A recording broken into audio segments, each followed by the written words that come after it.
আমাদের জীবনের majority percent চলে গিয়েছে মানুষের ভুল খুঁজতে খুঁজতে, মানুষের দোষ বলতে বলতে, মানুষকে নিয়ে আলোচনা করতে করতে, মানুষের সেই খটা বিষয়টাকে পুরা এলাকায় সাংবাদিকের মতো প্রচার করতে করতে আমাদের জীবন অর্ধেক। আওয়াজ যদি দেন, কষ্ট না হয় একটু দেন আওয়াজ।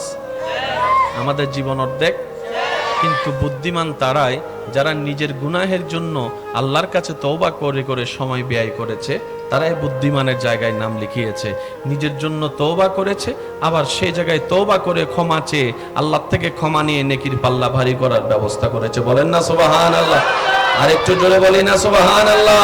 দিন দিন শিক্ষিত সমাজের হার বাড়তেছে না কমতেছে? আপনারা যেটা বলবেন আমি সেটা বলবো।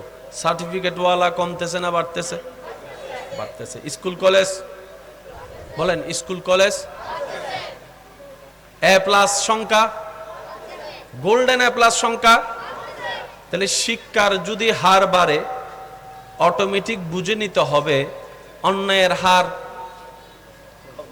বলেন না আপনারা বলেন, শিক্ষার হার যদি বাড়ে পক্ষান্তরে অন্যায়ের হার, সভ্যতার হার বাড়লে অসভ্যতার হার, হালাল ব্যবসা বাড়লে হারাম ব্যবসা।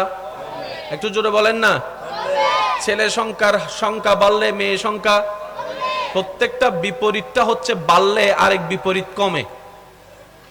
শিক্ষা মানে আলো, আলো মানে সেই আলো নয় যেটা আপনার আমার এনার্জি বল থেকে আসে।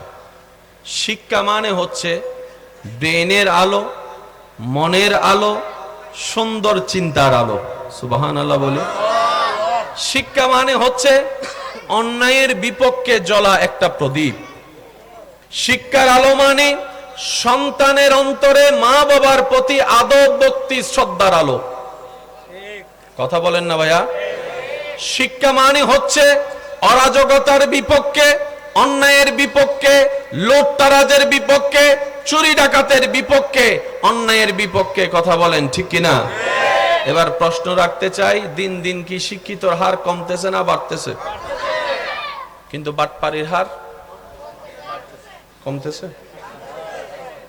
যারা সাদর দেশত আছে বাংলা, বাটপাড়ির হার, 2 নম্বরের হার, অবৈধর হার, নেশার হার, নির্লজ্জা বেহায়াপনার হার। কখনো ভেবে দেখেছেন তাহলে কোন শিক্ষা বাড়াইলাম, কোন শিক্ষার লাভ হলো কি? আমি কি বুঝাতে পারছি কথা? মনে রাখবেন ভাই, কিছু জিনিস আপনি মানতে না চাইলেও আপনাকে মেনে নিতে হবে। সূর্য পূর্ব দিকে উঠা আপনার ভালো না লাগতে পারে, কিন্তু সূর্য কখনো আপন রাস্তা পরিবর্তন করবে।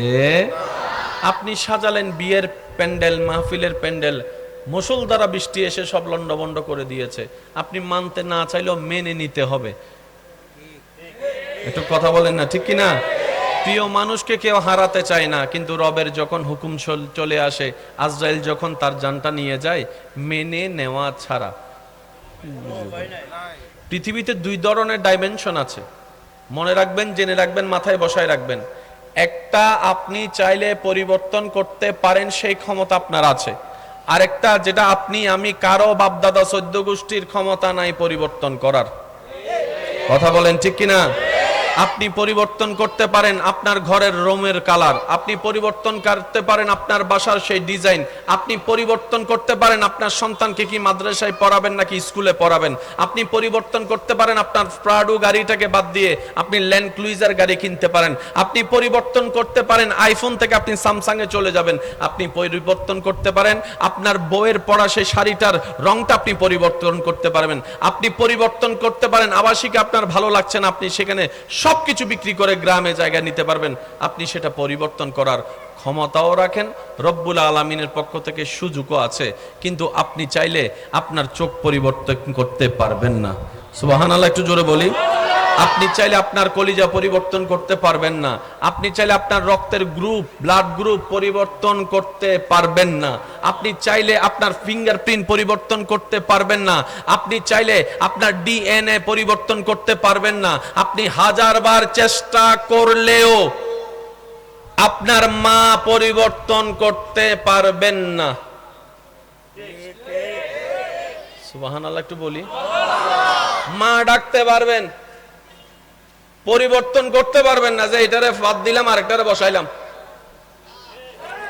আমি কি বুঝাতে পারছি কথা? তাহলে একটা পরিবর্তন আপনার আমার হাতে আল্লাহ দিয়েছেন, আর একটা পরিবর্তন করার কোন সুযোগে আল্লাহ রাখে। সেই ক্ষেত্রে মেনে নিতে হয়। মেনে নেওয়া দুই প্রকার, একটা ভক্তি শ্রদ্ধা ভালোবাসা দিয়ে মেনে নেওয়া, আর একটা হচ্ছে বাধ্য হয়ে মেনে নেওয়া। একটু জোরে বলেন না রে ভাই। মানা দুই ভাবে হয়, মন থেকে কোনো শ্রদ্ধা নাই, মায়ের ভয়ে মেনে নিলাম, এটাও মেনে নেওয়া। আর একটা হচ্ছে ভালোবেসে শ্রদ্ধায় ভালোবাসা উজাড় করে ওনার কথা মেনে নিলাম, এটাও মেনে নেওয়া। দুই মেনে নেওয়ার মধ্যে আসমান জমিন পার্থক্য।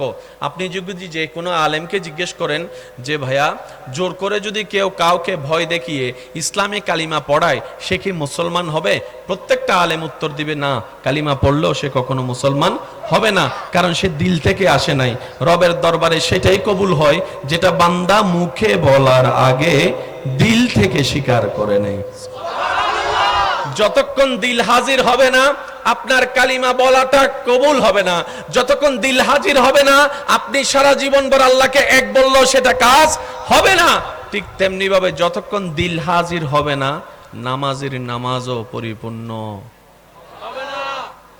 আল্লাহ আমাদেরকে একটু বুঝার তৌফিক দান করুন।